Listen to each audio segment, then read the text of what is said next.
One of the most ancient underground temples in Egypt is Osirion. Osirion is located in a place of religious significance in Abydos on the western bank of the Nile, north of ancient Thebes. According to ancient myths, Abydos was a place of worship to the god Osiris, lord of the underworld.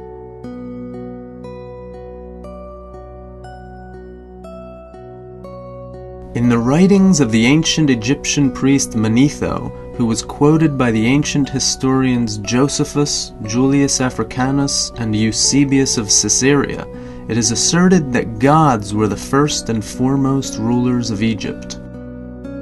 The Shabaka stone tells us that the mythological founder of the divine dynasty was the creator god Ptah. The center of Ptah's religion was the city Memphis. In the city of Heliopolis, the god Atum was worshipped. Atum was, according to the myths, a descendant of Ptah. Gradually, Atum took on the image of the sun god Ra. The god Ra Atum became the next divine ruler of ancient Egypt. In place of the aged god Ra came his children, the twins, god of the air and wind Shu, and the goddess of moisture and rain, Tefnut. Shu ruled in Egypt and married his sister, the lion-headed Tefnut.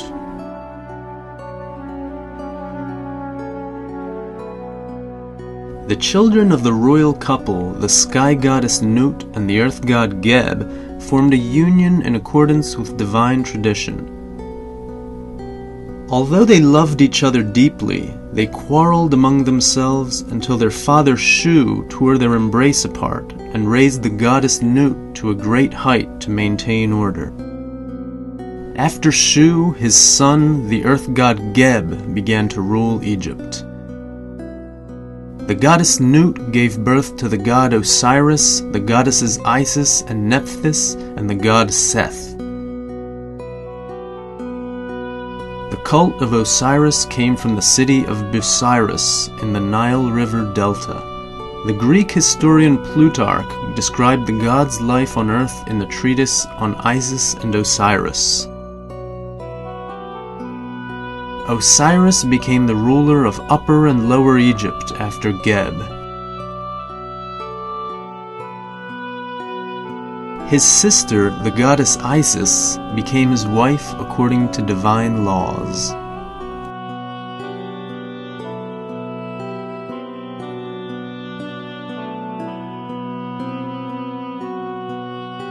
At the start of his reign, Osiris persuaded the people to abandon their uncivilized ways, including cannibalism. He taught them to hunt and fish, to plant useful crops and collect the harvests, to prepare wine and beer, and to dance. With his help, the people learned to make ceramic and stone dishes.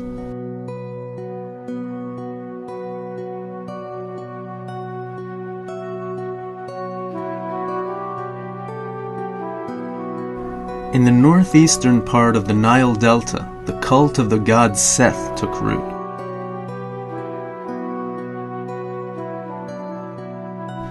Egyptians associated Seth with chaos, and he had red hair and red eyes. Egyptians treated Seth with fearful reverence.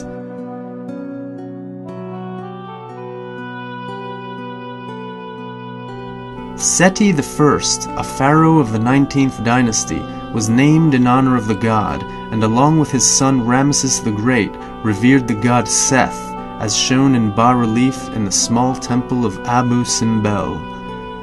These pharaohs were descendants of the military dynasty from the eastern Nile Delta and were red-haired.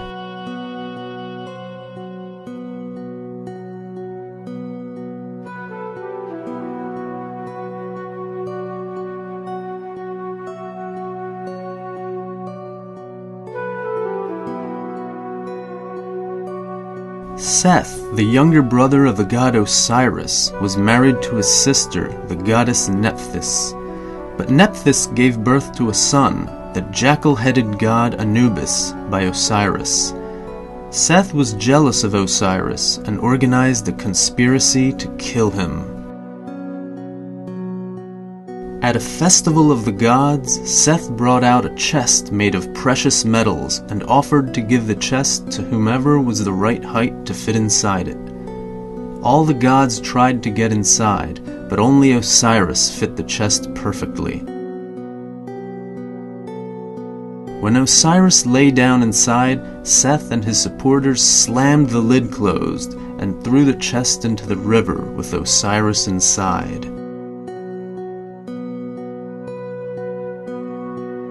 According to ancient Egyptian mythology, one of the great gods had been killed on Earth. Isis found the chest with the body of her husband and hid it in the Nile River delta. But Seth discovered the body and in fury cut it into 14 parts, scattering them in all the territories of ancient Egypt. Isis and Nephthys found the body parts and gave them to Anubis, who put the parts together and embalmed the body.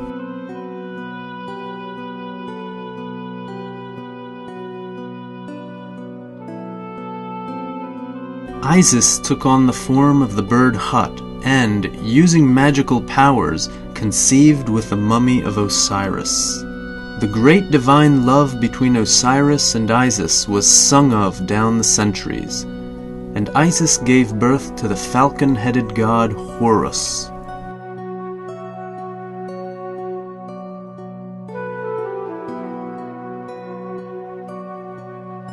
Time passed, and the powerful god Horus challenged Seth for his right to the throne of Upper and Lower Egypt.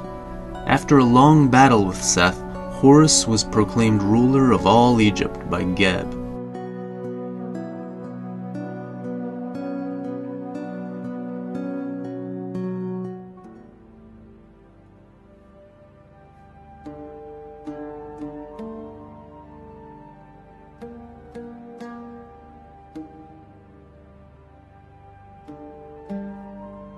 Horus resurrected his father Osiris with the help of the Wadjet eye, which is depicted in many ancient Egyptian reliefs, including those in Osirian. Osiris left the world of the living and became the ruler of the world of the dead.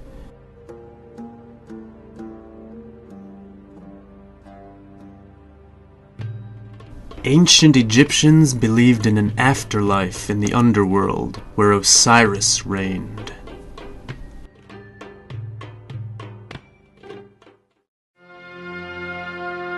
From the 4th millennium BC, the ancestors of humanity began to govern Egypt.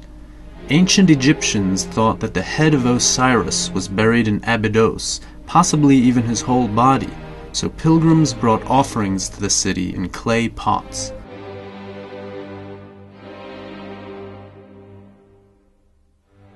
The sands of Abydos are strewn with shards from those pots. Pharaohs from the first dynasty, who ruled after the god Horus, buried their predecessors in Abydos in the necropolis el-Kab, the mother of pots.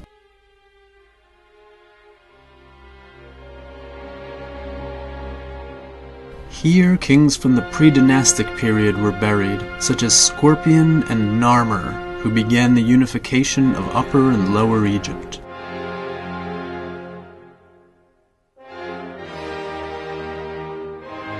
King Narmer started to unite Egypt. On one side of the Narmer palette, he is shown as the ruler of Upper Egypt in a white crown.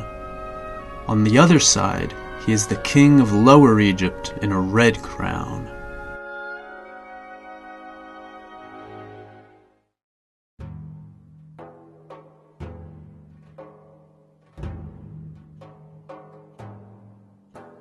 It is possible that Narmer's son, the legendary pharaoh Menes, whose tomb is also located in Abydos, became the next ruler of the two lands of Egypt. The pharaoh's Horus name, Hor-Aha, is presented on the Serach of this king.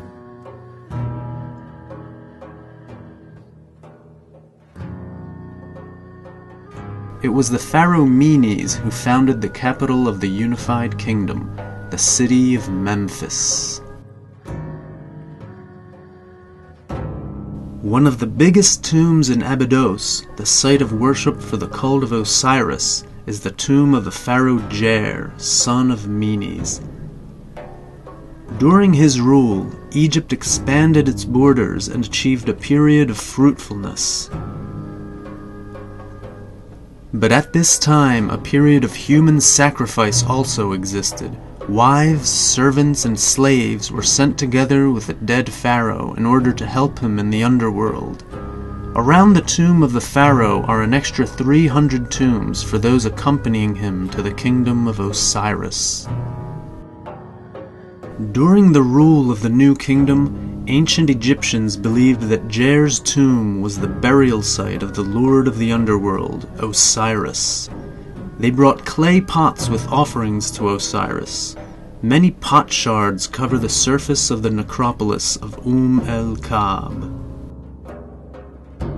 After Jer, Egypt was ruled by his son, the pharaoh Jet. The pharaoh Den, Jer's grandson, became the next ruler. His grave, in contrast to those of his predecessors, had a tomb and a staircase leading to it. The floor was laid with granite slabs.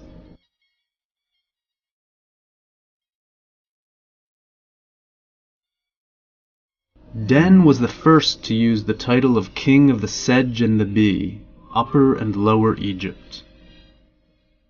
The pharaoh's Horus name means Horus who strikes, as during the time of his rule, Den expanded Egypt's borders to the east and the south.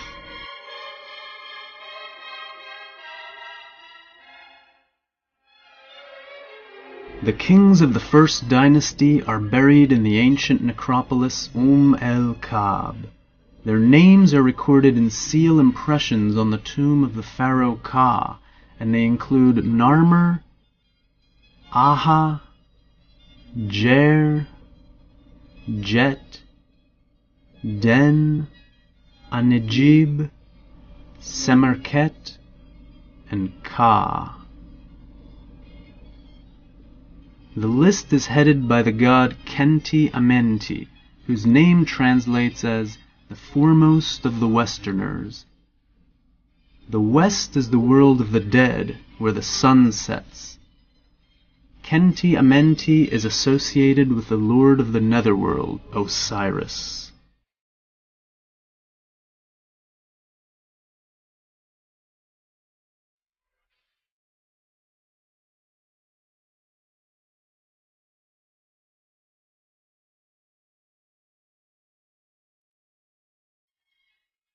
If the living pharaohs were under the protection of the falcon-headed god Horus, then the deceased kings of Egypt merged with the image of Osiris, and their souls traveled to the underworld through Pega the Gap in Abydos, which led to the underground paths of Ro Sitao.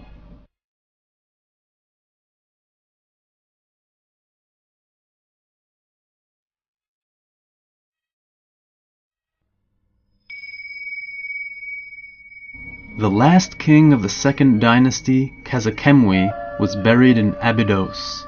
Khazakemwi's grave, now inscribed with sand, is located in the necropolis of el-Kab.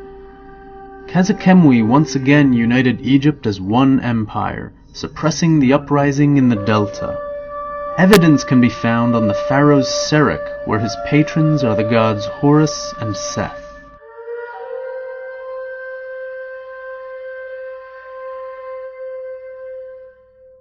Khazakemwi built a fortress in Abydos from adobe bricks. This grand structure stood for more than 5,000 years. Adobe bricks were also used for the construction of above-ground facilities on the graves, mastaba.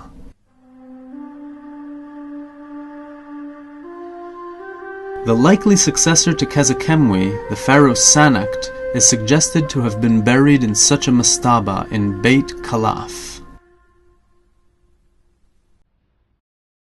Pharaohs of the Old Kingdom were buried in Saqqara. The local necropolis, located close to ancient Memphis, north of Abydos, was under the influence of the falcon-headed god Sokar. One of the well-known pharaohs from the 3rd dynasty, Djoser, built the first pyramid tomb, which is also the first step pyramid.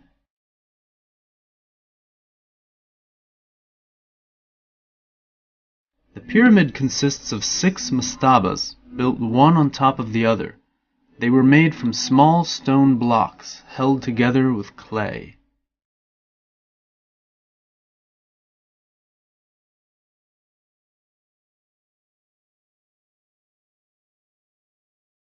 The architect of Djoser's step pyramid was Imhotep, the high priest of the sun god Ra.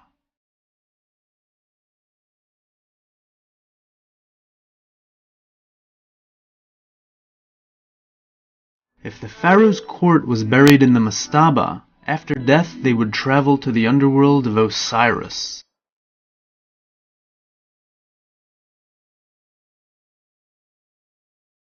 After the necessary funeral rites, the pharaoh, having a divine nature, would ascend to the heavens in the sunboat of the god Ra.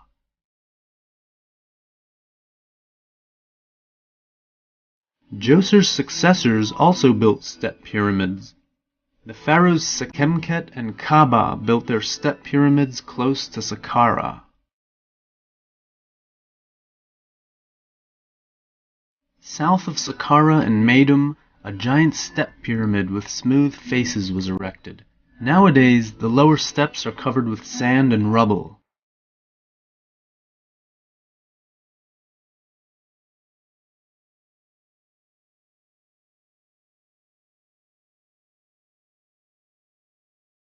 It is believed that the last pharaoh of the 3rd dynasty, Huni, started to build this step pyramid but didn't complete it.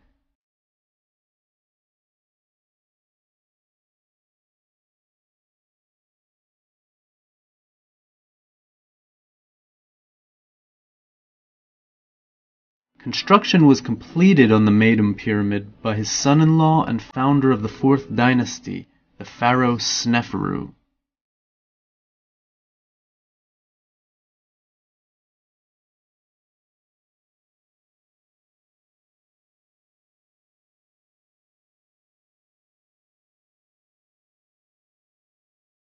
Sneferu built 2 pyramids for his tomb in Dashur, north of Meidum.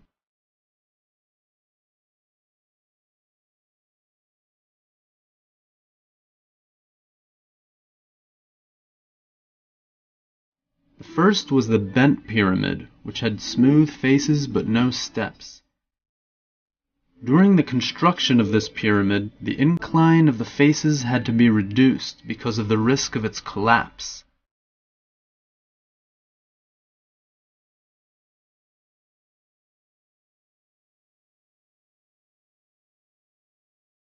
But as well as the bent pyramid, the pharaoh ordered the construction of the first true pyramid with smooth faces, the red pyramid. The name comes from the limestone blocks used to build it, which gave the pyramid a reddish hue.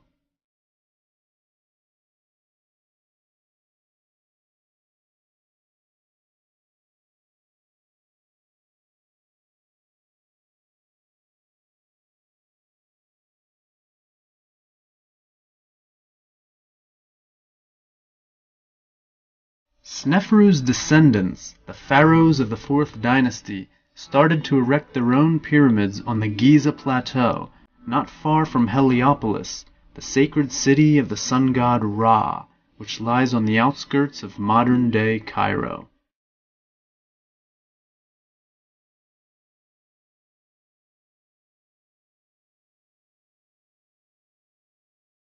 The Giza Plateau is thought to be the gates of Ro-Satau, the beginning of the entrance to the underworld of Osiris.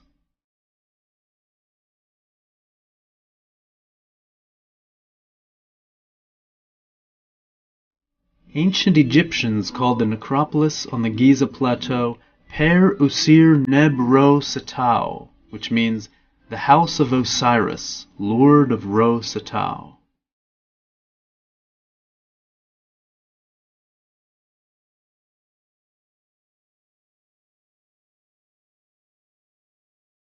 The biggest of ancient Egypt's pyramids is the Great Pyramid of Giza, built by the pharaoh Khufu, Cheops.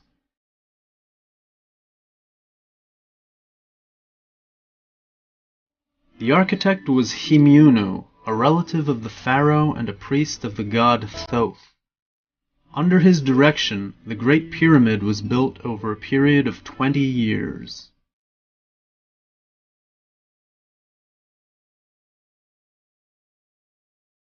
The second highest pyramid also stands on the Giza Plateau, south of the Great Pyramid.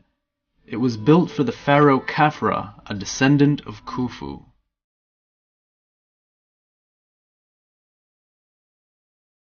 Khafra, whose name means appearing like Ra, based his rule on the priests of Ra in Heliopolis, but prepared for his meeting with the god Osiris by building the Great Pyramid and mortuary complex.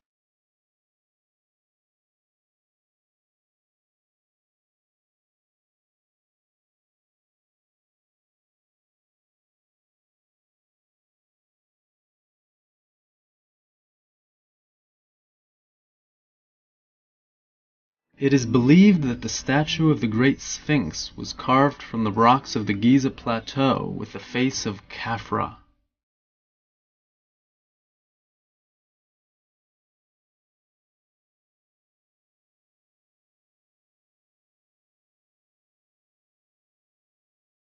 South of Khafra's Great Pyramid, a third pyramid was built for the pharaoh Menkaura, Mycerinus, which is greatly inferior in size compared to the neighboring pyramids on the Giza Plateau.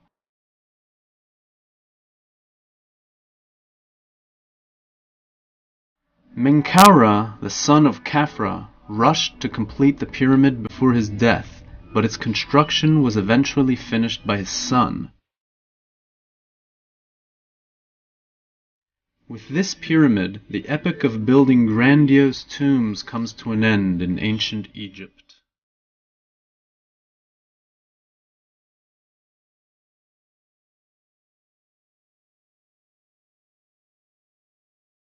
The giant pyramids on the Giza Plateau, erected by ancient Egyptians, are counted as one of the wonders of the world. They served as monuments to the god Ra, whose cult was practiced by the priests in Heliopolis. Starting with the pharaohs of the 4th dynasty, all rulers of ancient Egypt claimed their descent from the great god Ra, the ruler of the heavens.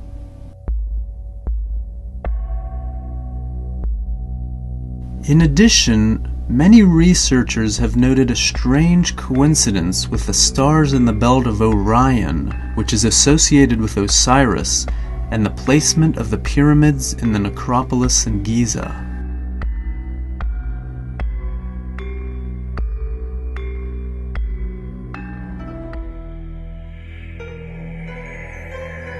The last pharaoh of the 4th dynasty, Shepseskaf, refused to build a stone pyramid like the ones his predecessors had built, and instead erected a large mastaba. But the first pharaoh of the 5th dynasty, Userkaf, built a small pyramid in Saqqara. Similar pyramids were built by subsequent pharaohs. They all exalted the cult of Ra, headed by the priests of Heliopolis. The last pharaoh of the 5th dynasty, Unas, built a pyramid in Saqqara near Djoser's mortuary complex.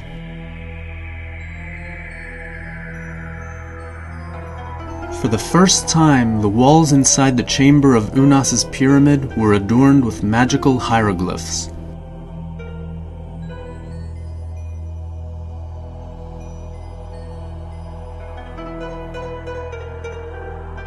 Later, these pyramid texts became an essential feature for a pharaoh's tomb.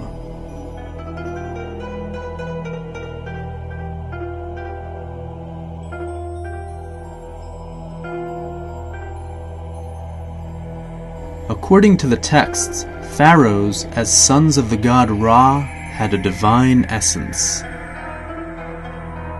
Pharaohs received divine power from the god Horus. After death, they merged with Osiris and entered the underworld, Duat, in the celestial constellation of Orion. In ancient mythology, the god Osiris becomes the lord of the underworld Duat, towering over Sokar, god of the Memphis necropolis, and Khenti-Amenti, god of the Abydos necropolis.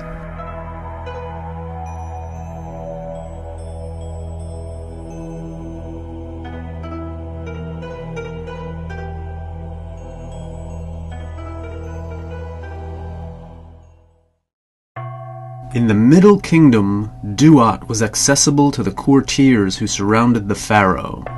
The pyramid texts became the coffin texts, written on the inside of coffins.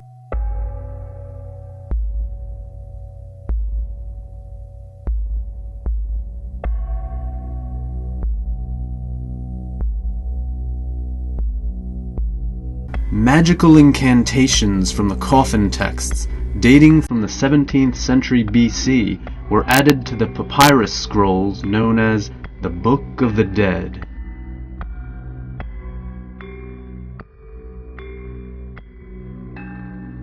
According to this book, the god Ra governed the world of the living, and the god Osiris ruled the underworld Duat, which was located both in the heavens and beneath the ground.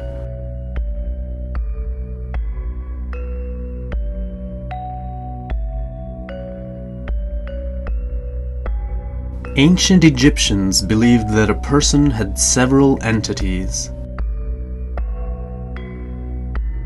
A person possessed the spiritual counterpart Ka, which is life force.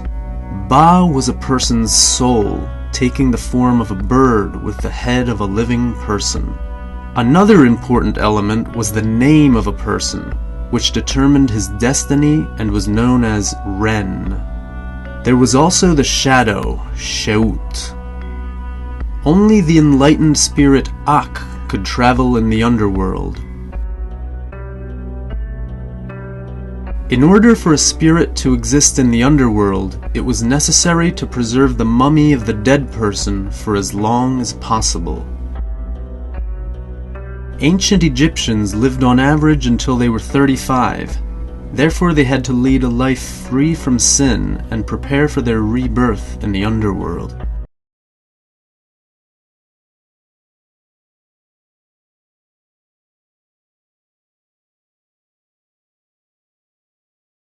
After death, the relatives of the deceased gave the corpse to the embalmers, who washed the body in the sacred waters of the Nile.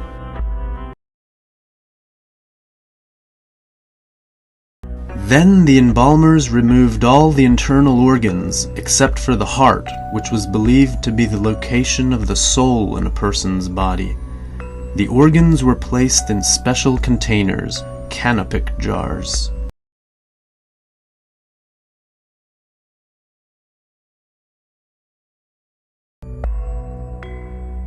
After that, the body was covered with a special salt, natron, to dry it.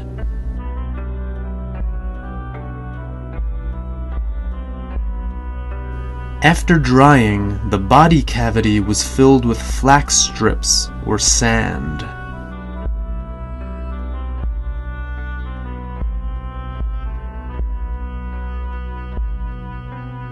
The embalmers covered the body with special resin to protect it from exposure.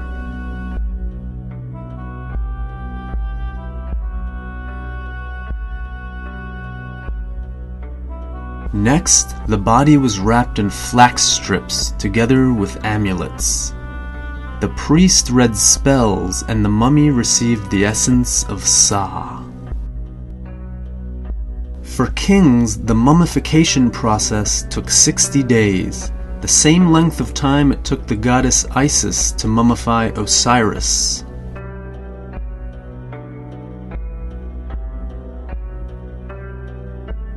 The mummy of the deceased was taken to its tomb on the western bank of the Nile. The coffin was escorted by priests, women mourning, and men with goods for the dead. Statues of Shabti were laid next to the coffin, to serve the dead person in duat. The opening of the mouth ritual was an important ceremony. The coffin was placed vertically, and the priests touched an adze to the lips and eyes of the deceased, so that he would be able to speak, see, and eat in the other world.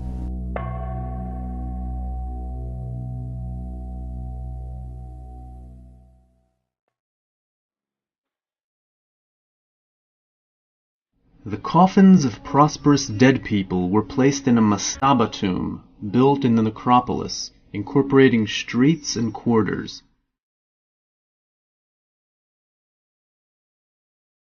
A deep pit led to an underground chamber where the coffins were left.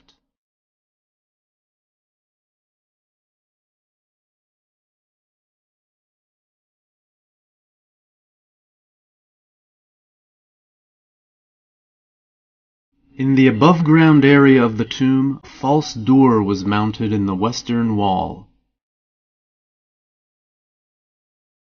The Ak, Ka, and Ba of the dead could enter the afterlife and return through the door.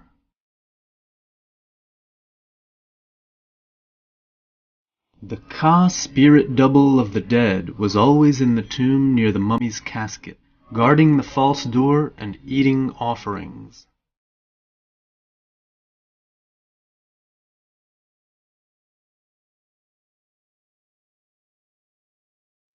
Trying to get to Osiris, the deceased would go to the gates of the underworld, which were protected by deities. The pylons of temples in ancient Egypt were reproductions of these gates from the underworld.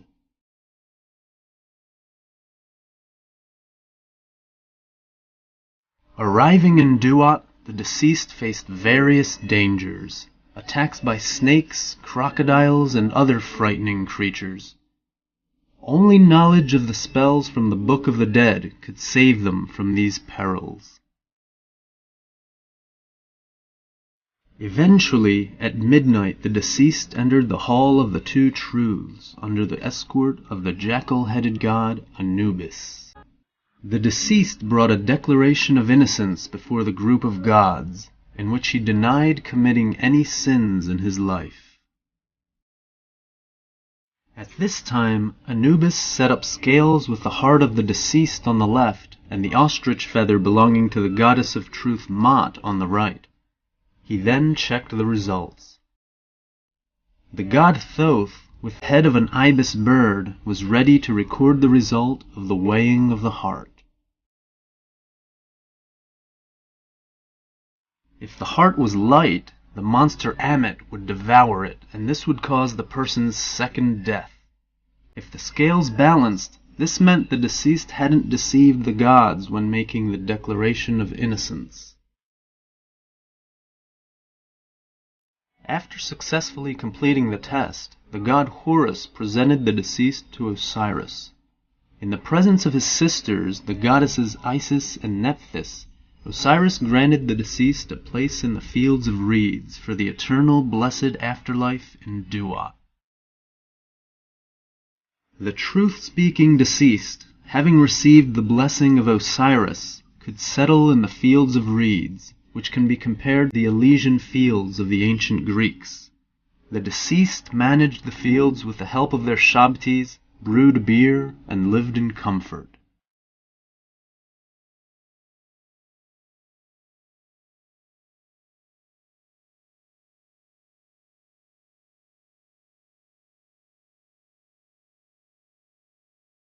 According to mythology, every night the main god Ra moved across Duat from west to east. Any truth-speaking deceased could join him and travel in his boat. During this journey, the gods Ra and Osiris met and merged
sacred place at Abydos, pharaohs built their own funerary temples dedicated to the Egyptian gods, especially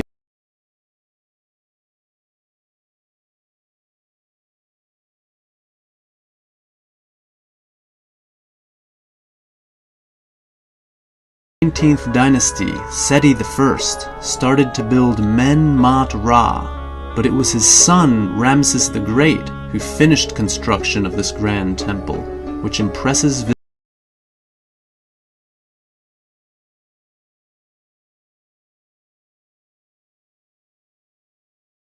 In the temple, Egyptians had to pass through two pylons which divided two large courtyards. In the first courtyard, the visitor had to wash himself so that he could stand before the gods spiritually cleansed.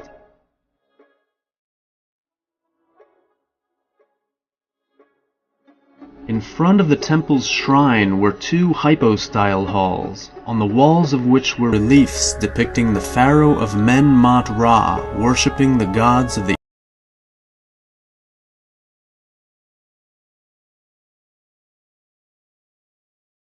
Through a forest of stone columns, visitors came closer to the shrine, located on a slope just after the hypostyle halls.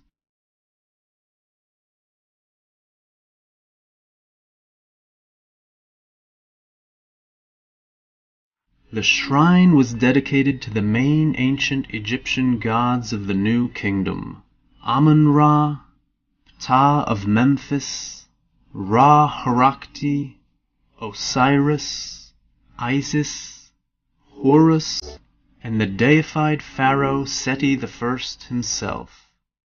All the sacred chapels, including the chapel of Amun-Ra, had a false door, through which the god's spirit traveled to the afterworld and returned to a statue standing in the chapel. But the Osiris chapel didn't have a false door. Instead, it was possible to go through the chapel to a complex devoted to the cult of Osiris, consisting of several halls and chambers.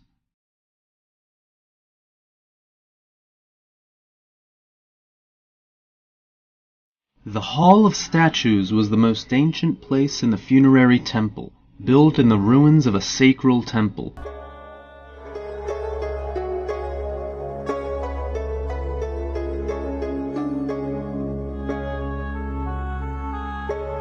Here, pilgrims carried out rituals and performed magic spells to honor the Lord of the world of the dead.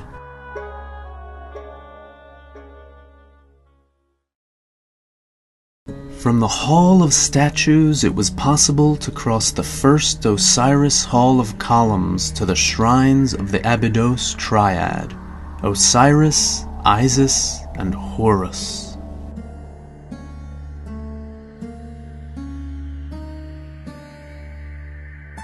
In the center of the northern shrines is a shrine to Osiris.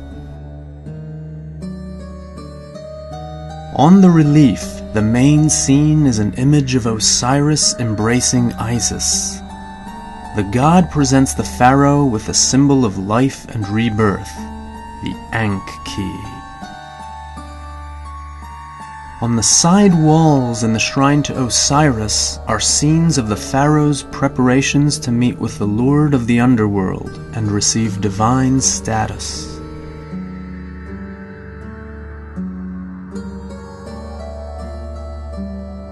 Next to Osiris's shrine is the shrine to Isis. On the relief, the main scene shows an image of the goddess accompanied by Horus, giving the pharaoh symbols of a million-year rule. On the reliefs on the side walls are scenes of the pharaoh worshipping Isis and bringing her gifts and offerings. Isis defended the pharaoh against Osiris and Horus.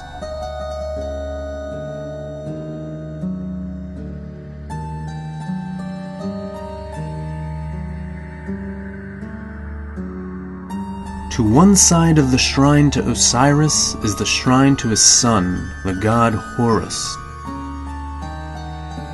The main image in the shrine shows Horus, accompanied by Isis, giving the pharaoh symbols of a king's power.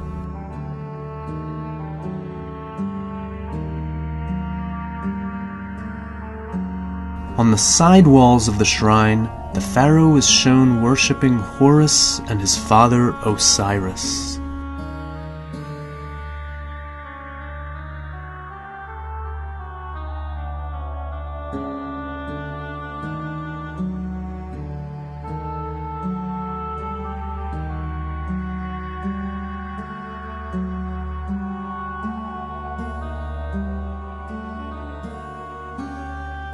On the walls of the Hall of Columns, reliefs depict scenes from different myths.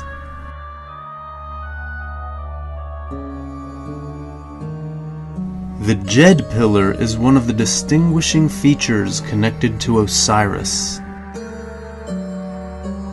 The Djed pillar provided protection for Osiris and those around him, including the pharaoh, from enemies and evil spirits. In the funerary temple of Seti I, all kings who had ruled Egypt were under the protection of Osiris. In one of the chambers is a list of 76 rulers, starting with Menes, who had governed before Seti I.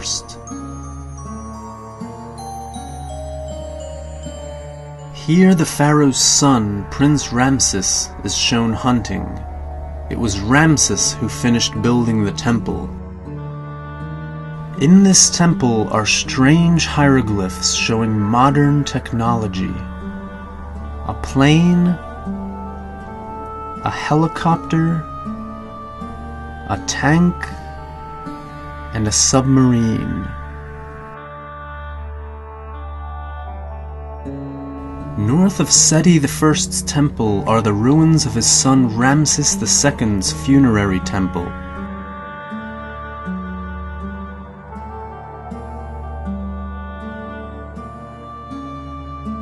Columns with sculptures of Osiris flank the courtyard in front of the temple. The large granite entrance rises above the surrounding ruins. The temple of Ramses II was richly decorated with reliefs depicting worship of the gods. First and foremost was Osiris, ruler of the underworld.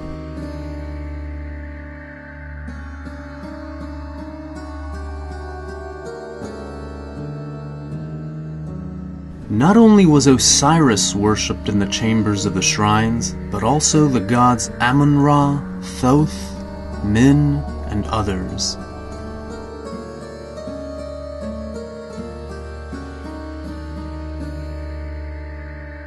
In this temple, granite sculptures of Osiris, Amun-Ra, Isis, and the deified Ramses II himself were found.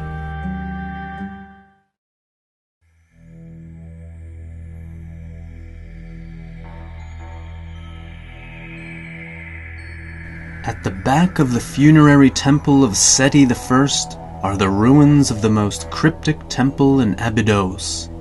It's one of the oldest stone temples in ancient Egypt, named Osirion by Egyptologists in honor of Osiris. It is located in a trench cut into the limestone platform of the desert, at a depth of 15 meters below the temple of Seti I.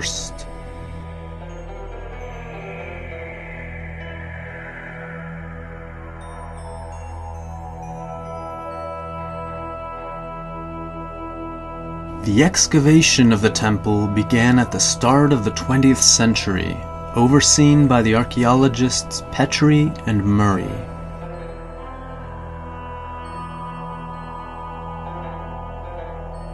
The first people to investigate Osirion believed that it was built to celebrate the mysteries of Osiris.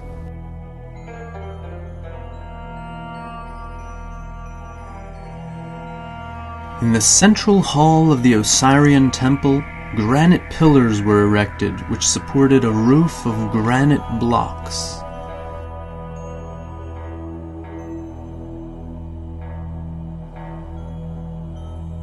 The The platform the pillars were set on represents the primeval island rising out of the waters of chaos, according to the teachings of ancient Egyptians about the origins of the world.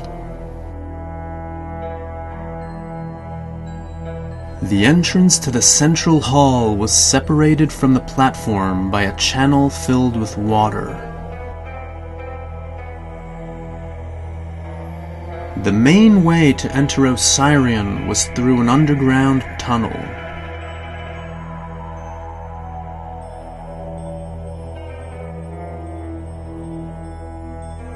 Egyptologists suggest that the underground tunnel and chambers in front of the entrance to Osirian were built much later than the central hall of pillars, at the time of the New Kingdom.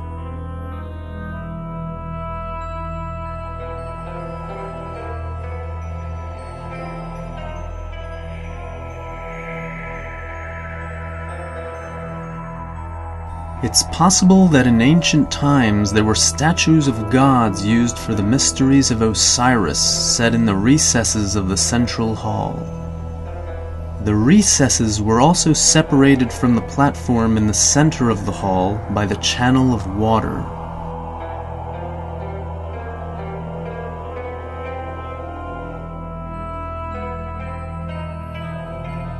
According to legends, a secret chamber lay behind the northeastern wall of Osirian, where the head of Osiris was said to be buried.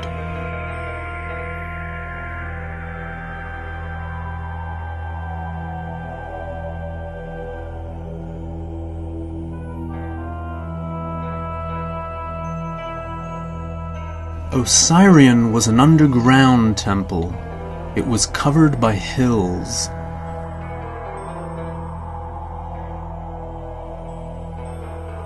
The Egyptologist Neville thought that Osirian had ancient origins, as it was built from granite blocks weighing many tons and had ascetic forms. Osirian is older than the neighboring funerary temple of Seti I.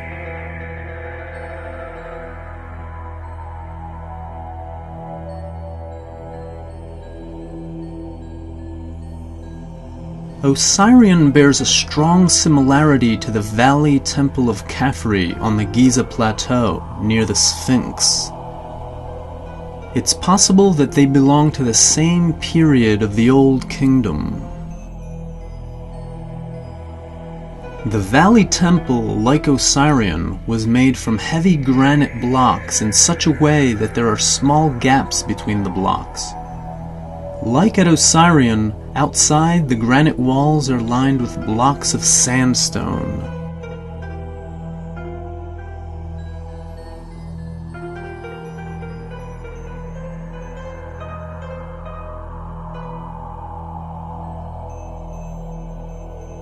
The multi-ton granite covering of the Valley Temple, resting on the granite columns, served as the base for the roof, which might have been made from granite blocks.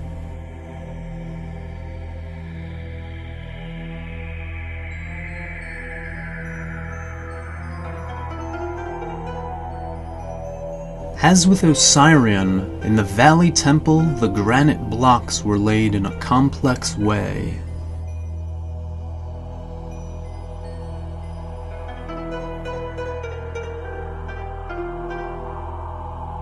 Nowadays, Osirian attracts many pilgrims who meditate in the ruins of the temple and offer prayers to the ancient god Osiris.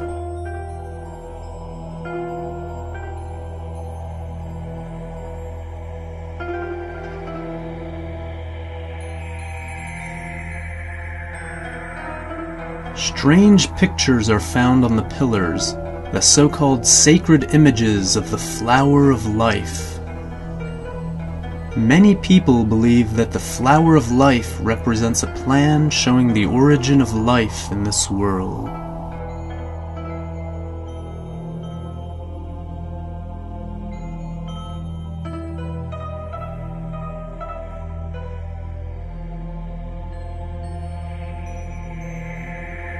The ruins of Osirian and the mystery around them serve as a reminder that at the dawn of humanity, people turned to the ancient god Osiris to grant them a blessed life in the netherworld.